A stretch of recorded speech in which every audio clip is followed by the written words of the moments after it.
নিজেকে কখনোই অসহায় ভাববেন না। যে রব আমাকে, আপনাকে, প্রত্যেককে সৃষ্টি করেছেন তিনি তো জানেন আপনি ঠিক কী পরিস্থিতির ভিতর দিয়ে জীবন পার করছেন। হয়তো আপনার রব চাচ্ছেন আপনি তার কাছে আরো একটু কাঁদুন, আরো একটু। আপনার কান্নায় যেন আপনার গুণাগুলো ধুয়ে মুছে একদম সাফ হয়ে যায়।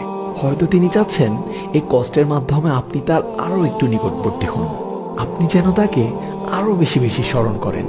হতে পারে আপনার কান্না ভেজা কণ্ঠটাই রবের কাছে বেশি প্রিয়।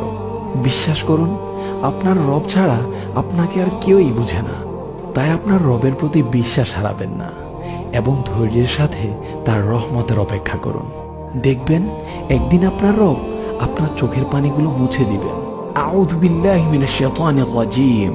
বিসমিল্লাহির রহমানির রহিম। ওয়ালাসাউফা ইউতিকা রাব্বুকা ফাতারদা।